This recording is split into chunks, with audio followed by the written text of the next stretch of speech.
Good morning and welcome back. तो मैं हूं सचिन रावल और हम सब आज फिर से मिल रहे हैं हमारे कंप्यूटर के लेक्चर में। तो हम लोग पहुंच चुके हैं फाइनली हमारे जावा के ऊपर, मतलब कि जावा में हम लोग जो है पढ़ना है वहां पे बाकी के सारे टॉपिक्स हमारे ऑलरेडी कंप्लीट हो चुके हैं और अब हमें जो टॉपिक सीखना है वो है जावा के अंदर हमने प्रीवियस सीखा था एनकैप्सुलेशन। ओके, अब जैसे मैंने कहा था जावा थोड़ी बहुत डिफिकल्ट है, बहुत सारी चीजें नहीं आएगी, जिन्होंने टेंशन में कंप्यूटर नहीं लिया है उनके लिए थोड़ी डिफिकल्टी बढ़ जाएगी, हम थोड़े इजी वर्डिंग में सीखेंगे। तो मैंने वही ट्राई किया, इसलिए मैं लेक्चर्स को क्या कर रहा हूँ थोड़ा सा कम कर रहा हूँ, क्योंकि अगर 1 घंटे का 45 मिनट्स का अगर वीडियो बना के अगर मैं यहाँ पे अगर आप लोग को लेक्चर लूँ तो आप लोग खुद परेशान हो जाओगे और 45 मिनट में से आप 10 मिनट्स भी ऑक्यूपाइड नहीं कर पाओगे अपने माइंड के अंदर, क्योंकि सारी चीजें नहीं है और सारी चीजें नई चीज सीखने के लिए आप लोग को आगे प्रॉब्लम पड़ेगी ही पड़ेगी। इसलिए थोड़ा सा स्लो जाएंगे, थोड़ा सा धीरे धीरे सीखेंगे और कम सीखेंगे, ताकि क्या होगा कि ये जो चीजें हैं ये चीजें आगे आएगी तो आपको रिवाइज भी हो सकती है। और दूसरी चीज, ये चीज का जो कॉन्सेप्ट है ये आप लोगों के लिए नया है तो आपको ये सारी चीजें बहुत ही अच्छे से आ जाए, माइंड में ये सारे कॉन्सेप्ट अच्छे से बैठ जाए। ओके, तो हम लोग आज स्टार्ट करने वाले हैं पेज नंबर 120, जहां से हमने एनकैप्सुलेशन खत्म किया था। तो थोड़ा सा क्यू कर लेते हैं। पहले जो हमने प्रीवियस लेक्चर में स्टार्टिंग में सीखा था, जब हमने चैप्टर नंबर 6 चालू किया था, हमने बात की थी जावा की, जावा क्यों इन्वेंट हुआ, जावा की थोड़ी बहुत हिस्ट्री हमने देखी थी। जावा के अंदर सबसे मेन जो इंपॉर्टेंट है वो होता है ऑब्जेक्ट एंड क्लास, हमने वो दोनों टॉपिक कवर कर दिए थे। ऑब्जेक्ट एंड क्लास क्या होता है, ऑब्जेक्ट एंड क्लास के अंदर कैसे काम होता है, ऑब्जेक्ट अलग अलग होते हैं, क्लास कंबाइन होते हैं सारे ऑब्जेक्ट के, हर एक ऑब्जेक्ट खुद का प्रकार दिखाता है और क्लास बहुत सारे ऐसे भिन्न प्रकार के ऑब्जेक्ट को कंबाइन करके क्लास बनाता है। ओके, ये हमने चीजें सारी देख ली थी पीछे जो हमने प्रीवियस क्लास में।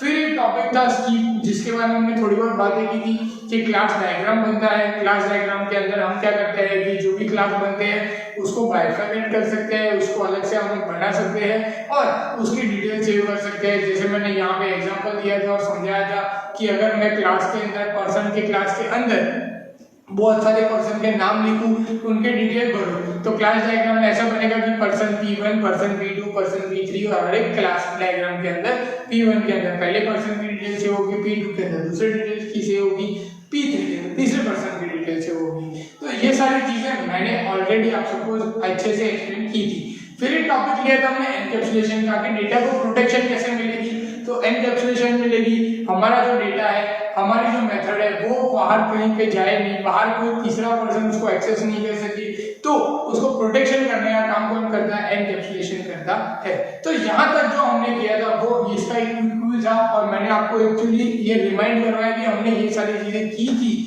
तो किसी ने अगर नहीं अटेंड किया प्रीवियस लेक्चर तो पहले वो अटेंड कर ले, ताकि वो वाले जो कॉन्सेप्ट है वो आपको अच्छे से समझ में आ जाए। उसके बाद आज जो हम करने वाले वो है डेटा एक्सट्रैक्शन। अब जो डेटा एक्सट्रैक्शन है वो आप लोगों के लिए नया है।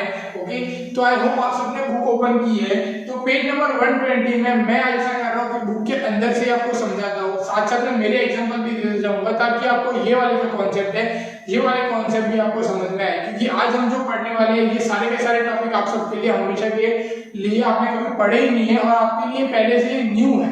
मतलब कि मेरा बोलने का मतलब ये कि आपने कभी ये चीज देखी नहीं है ना कभी सुनी है। जैसे कि आपने एनकैप्सुलेशन का नाम सुना था, नहीं। आपने कभी डेटा एक्सट्रैक्शन का नाम सुना था, नहीं। आपने कभी इनहेरिटेंस का नाम सुना होगा, नहीं। तो ये सारी चीजें आपने नहीं सुनी है, इसके लिए पहले पेज नंबर 120 निकालो, पेज नंबर 120 के ऊपर पहुंच जाओ, फिर हम लोग आगे कंटिन्यू करते हैं। ओके,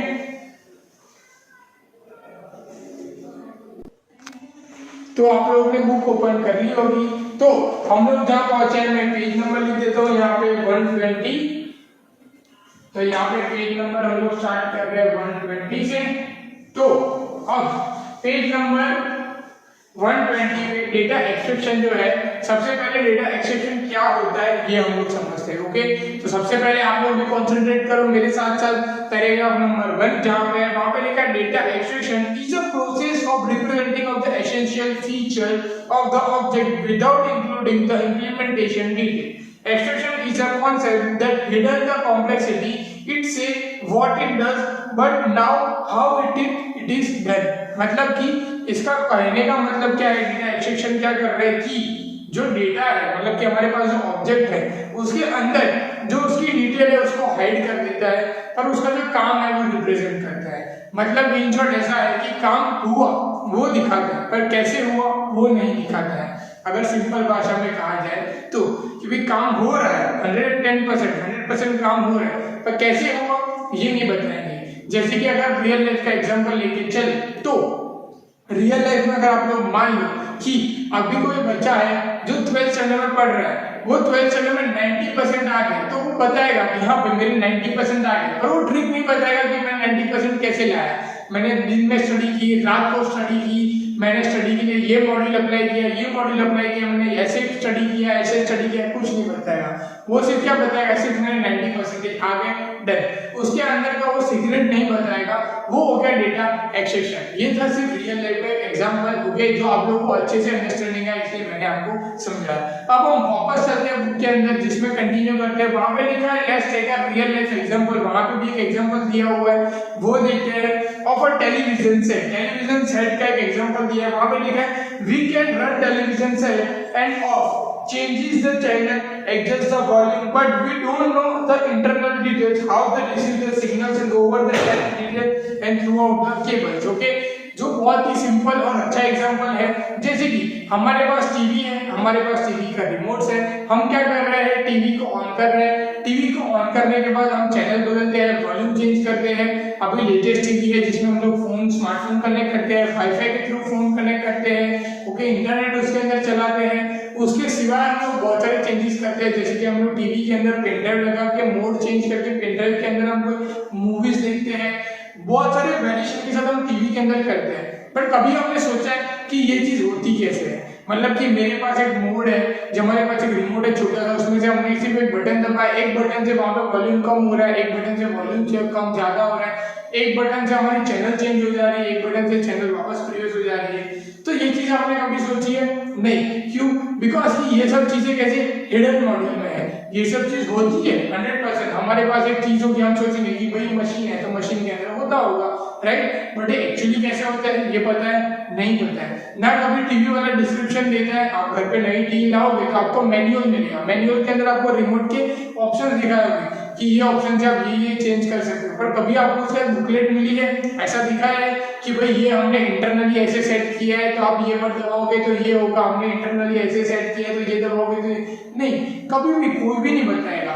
टीवी के साथ साथ एसी का एग्जांपल ले लो, एसी में भी आप क्या क्लिक करोगे टेम्परेचर डाउन होगा, टेम्परेचर अप होगा, कूलिंग ऑटोमेटिक बढ़ेगी, कूलिंग ऑटोमेटिक कम होगी, सारी चीज ऑटोमेटिक हो रही है, राइट। बट ये चीज कैसे होती है बराबर, तो उसकी कोई प्रोसेस आपको कोई बताता है? नहीं बताता है। क्यों? बिकॉज वो उनका इंटरनल मैटर्स है, वो अपने हिसाब से सेट करते हैं। तो वैसे वो चीज क्या होगी डेटा एक्सट्रैक्शन, कि भाई वो उसका इंटरनल मैटर है। वो जैसे मैंने एग्जांपल दिया कि 90% आ गए, कैसे आए, वो उसका इंटरनल मैटर है। वो कैसे भी पढ़ाई करता था बच्चा बट उसने 90% लाए, वो उसका रिजल्ट है। टीवी ऑन हो रही है, ऑफ हो रही है, चैनल चेंज हो रही है, वॉल्यूम चेंज हो रहा है, वो उसका फंक्शन है, वो काम कर रहा है, मतलब वो अपना रिजल्ट दे रहा है। अब रिजल्ट कैसे ला रहा है उससे किसी को कोई मैटर होना चाहिए नहीं।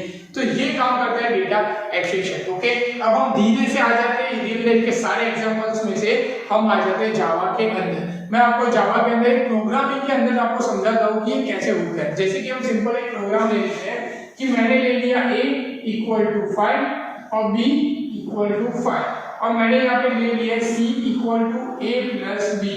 अब यहाँ पे मैं c का जो आंसर है वो प्रिंट करवाऊंगा यहाँ पे, तो यहाँ पे जो आंसर आएगा वो आना चाहिए 10, राइट। बट ये जो 10 है ये 10 कैसे आया, 5 + 5 कैसे हुआ, कौन से मशीनरी ने 5 + 5 किया, कौन सी मशीनरी ने इन दोनों का जो आंसर है वो सी में स्टोर किया, कौन सी मशीनरी ने सी से यहाँ पे हमें आंसर प्रिंट करवाया, कौन सी मशीनरी ने हमें आंसर डिस्प्ले करवाया, ये सब चीजें हमें पता होती नहीं है। ये कौन से मेमोरी एड्रेस में गया, कौन से मेमोरी एड्रेस पे कौन से मेमोरी एड्रेस में सेव हुआ, ये सारी चीजें हमें पता होती नहीं है। एग्जांपल हम लोग मान लीजिए 5 नंबर है, ये 1011 नंबर के मेमोरी एड्रेस में स्टोर है, ये 1012 मेमोरी एड्रेस में स्टोर है, ये 1013 मेमोरी एड्रेस में स्टोर है, ओके। हम ऐसा असम्पशन लगा सकते हैं बट हमें अंदर एक्चुअली पता है कि कौन सी चीज कौन सी मेमोरी एड्रेस में सेव नहीं। कंप्यूटर हमें कभी बताता है कि ये मेमोरी एड्रेस में स्टोर है? नहीं, कभी भी नहीं। तो ये सारी चीजें ऑलरेडी हिडन रहती है ऑलरेडी कभी भी किसी को दिखती नहीं है। तो ये जो चीजें है इसको कहते हैं डेटा एक्सट्रैक्शन, जो जावा के अंदर है।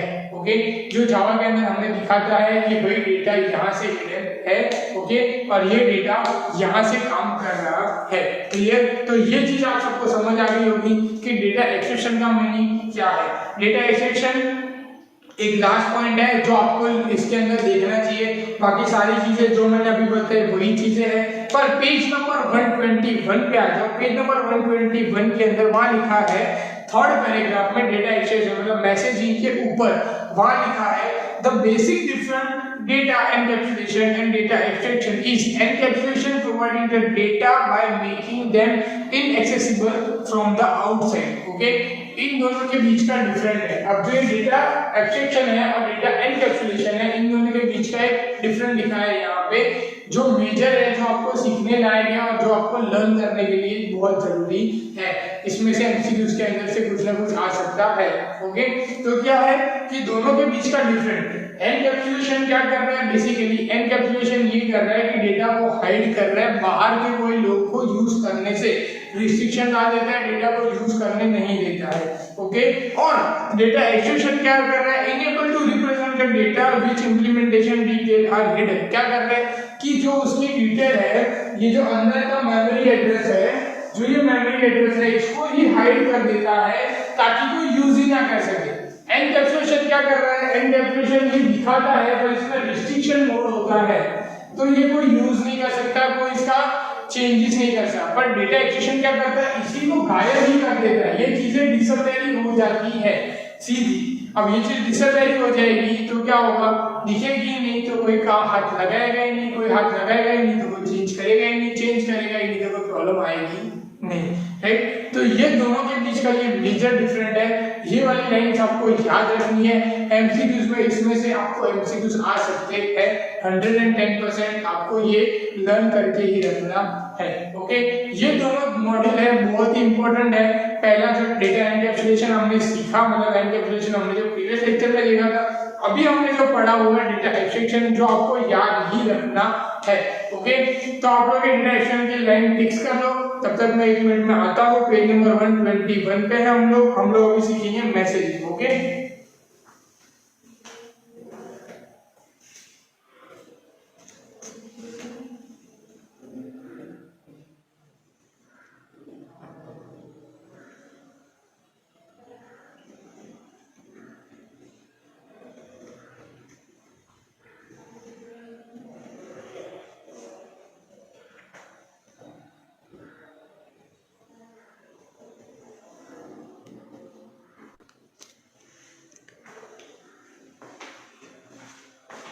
ओके, तो हम आगे कंटिन्यू कर रहे हैं। अभी पेज नंबर 121 पे है हम लोग, और वहां पे अभी नेक्स्ट टॉपिक है मैसेजिंग। अब मैसेजिंग अगर हम नॉर्मल लाइफ में देखें तो आप लोगों को पता है कि आपको किसी से बात करनी है, आप उसको फोन नहीं कर सकते, आप उसको मैसेज कर सकते हो।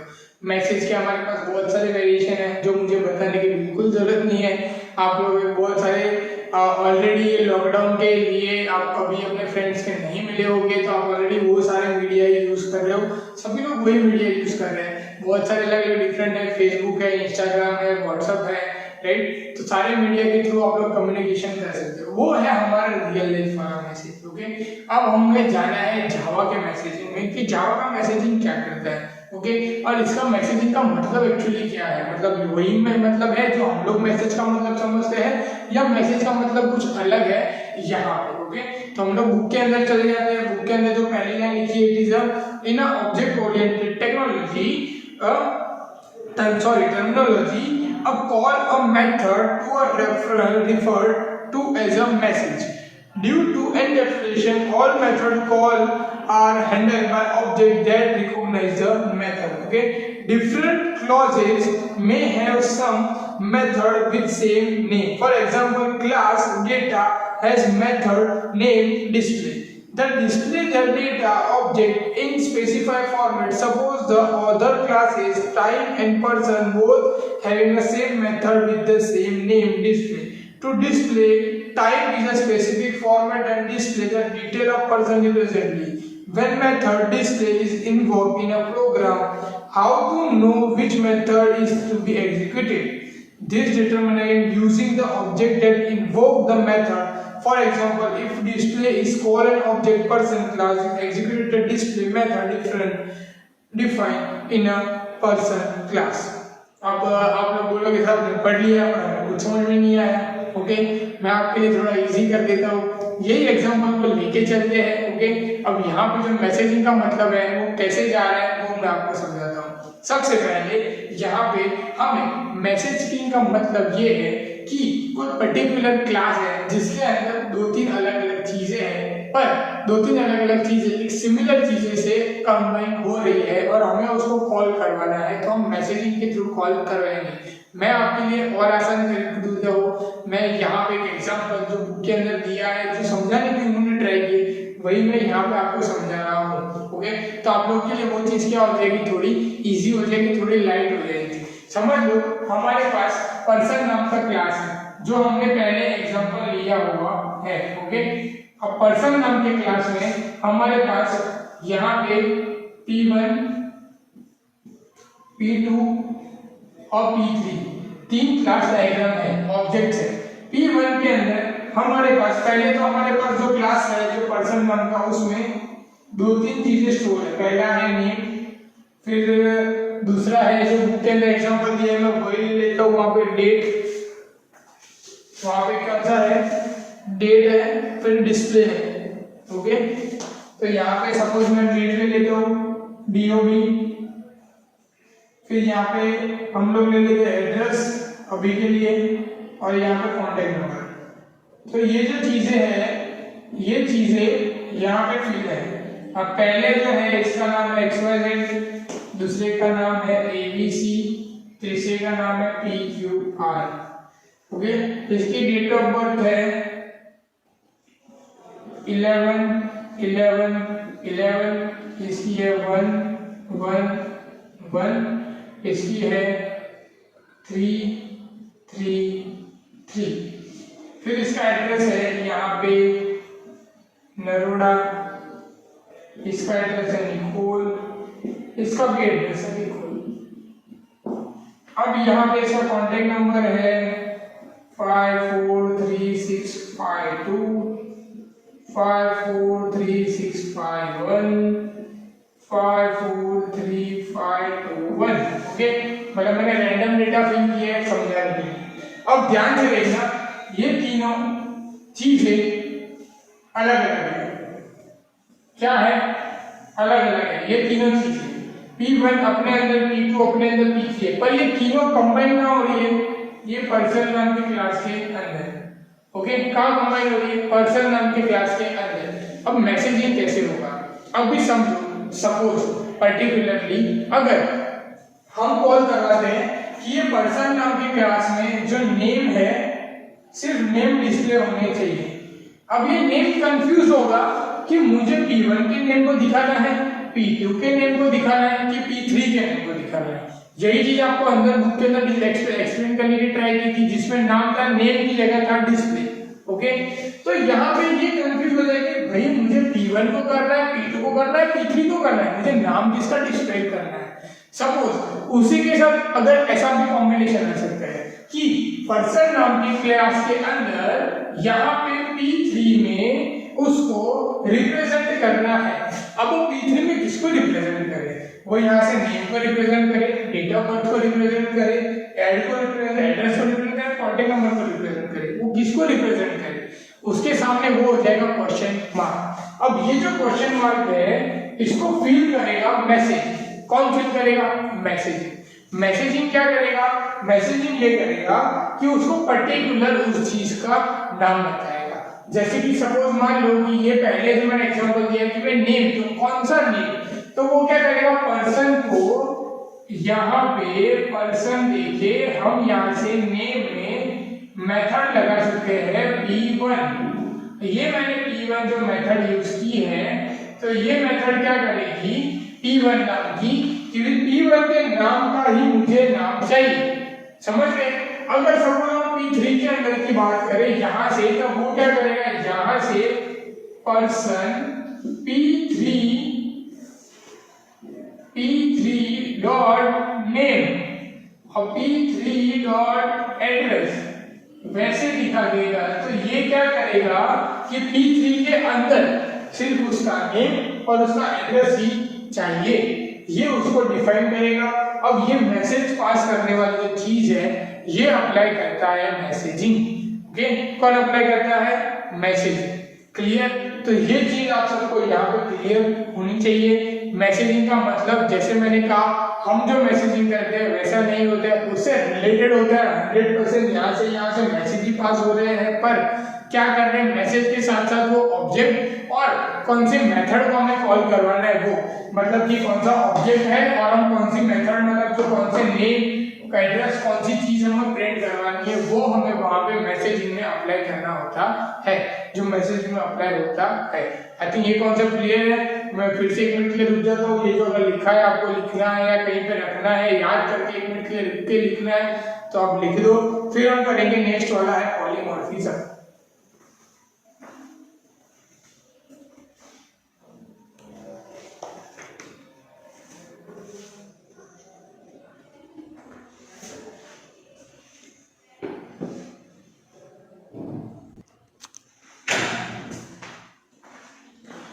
ओके, तो आई थिंक आप में से किसी को लिखना होगा तो उसने लिख दिया होगा। अब हम लोग आगे चलते हैं पॉलीमॉर्फिज्म पे।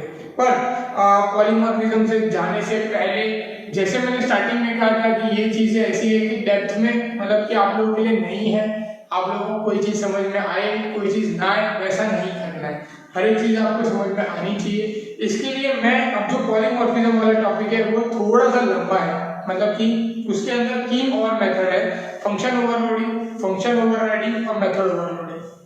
ये तीनों को मिला के पॉलीमॉर्फिज्म जनरेट होता है। अब ये तीनों क्या है ये मेरे को डिटेलिंग में आपको अंदर बताना पड़ेगा, जो बहुत सारा टाइम कंज्यूम भी करेगा, मतलब more than 10 minutes I think so consume हो जाएगी, फिर लेक्चर भी लंबा हो जाएगा और साथ साथ में पॉलीमॉर्फिज्म अगर इंक्लूड हो जाता है आज के लेक्चर में डेटा एक्सट्रैक्शन और मैसेजिंग के साथ, तो मैसेजिंग वाला जो पोर्शन है वो 100% आप में से स्किप हो जाएगा, जो मैं नहीं चाहता। ओके, तो मैं क्या कर रहा हूँ आज का लेक्चर यहीं पे स्टॉप कर देता हूँ। नेक्स्ट लेक्चर में हम पॉलीमॉर्फिज्म के साथ कंटिन्यू करेंगे। भले ही हम जावा में स्लो जाएंगे, हमें अभी कोई प्रॉब्लम है नहीं, बिकॉज हमारे पास सफिशिएंट टाइम है जावा के लिए, 6 ही चैप्टर बाकी है, तो हम धीरे धीरे जाके भी हम लोग ये सारा काम इजीली सीख सकते हैं। ओके, तो मैं यहाँ पे इस लेक्चर को स्टॉप कर रहा हूँ। नेक्स्ट लेक्चर में जब हम मिलेंगे हम लोग पॉलीमॉर्फिज्म से स्टार्ट करेंगे और आगे कंटिन्यू करेंगे। ओके, अगर ये सब चीजें अगर आप सीख रहे हो या मैंने सिखा रहा हूँ और आप पढ़ रहे हो, मैं आपको इसलिए स्पेसिफिक बोल रहा हूँ क्योंकि ये सब थियरी पोर्शन अभी सीख रहे हैं, प्रैक्टिकल सीखेंगे तब की बात अलग है। पर जब आप सीख रहे हो सारी चीजें और सीखते सीखते अगर आप पढ़ रहे हो घर पे, अगर आपको टाइम मिल रहा है आप लोग पढ़ रहे हो, जैसे मैंने कहा है कि एमसीक्यूज 100% आपको लर्न करने ही है, एग्जाम में आएंगे, आपको बोर्ड के एग्जाम में आने ही वाले हैं। आप एमसीक्यूज पढ़ रहे हो और कुछ चीज आपको नहीं समझ आ रही है या कुछ चीज ऐसी है कि ये स्किप हो गई है कि ये चीज तो हमें समझ नहीं आई, सर ने एग्जांपल दिया पर उसमें से हमें कोरिलेटेड नहीं हो रहा है, ये एमसीक्यूज डिफिकल्ट है, तो आप पूछ सकते हो। आप पूछो तो आपका डाउट क्लियर होगा, और आपको अगर आ रहा है और आप लर्न कर रहे हो तो बहुत अच्छी बात है। और अगर अभी भी कोई ऐसा है जिन्होंने एमसीक्यूज पढ़ना स्टार्ट नहीं किया है और उसको साइड में रखा हुआ है, तो प्लीज पढ़ना स्टार्ट कर दो। एग्जाम तो 100% आपको होनी वाली है, आप सबको ये पता है, बोर्ड में हो एग्जाम तो होनी ही होनी है, कैसे भी वे में होगी। सिलेबस जो कट होना था वो भी हो चुका है, तो अभी टाइम है, स्टार्ट कर लो पढ़ाई करना, तब जाके आज के 3 महीने बाद 4 महीने बाद जब भी आपकी एग्जाम होगी तब आप 100% अपना दे के ये सारी चीज सीखने के बाद आप कर सकते हो। जैसे कि आप लोग अभी देख रहे हो 2 लेक्चर से जावा आप लोगों को अभी लग रहा होगा कि डिफिकल्ट है, 100% बहुत सारी चीजें नहीं है। इसके लिए बता रहा हूँ कि एमसीक्यूज पढ़ते रहोगे तो वो चीज याद होती जाएगी, लास्ट में पढ़ोगे, मैंने अभी लेक्चर लिया है, लास्ट में उसके एमसीक्यूज पढ़ोगे कोई काम में नहीं आएगा। ओके, तो मैं इसलिए स्लो डाउन आपके लिए जा रहा हूँ। ओके, आप लोग एमसीक्यूज पढ़ो, ये सब सीखो, अगर कहीं पे प्रॉब्लम आती है तो मुझसे पूछो। Okay, good bye.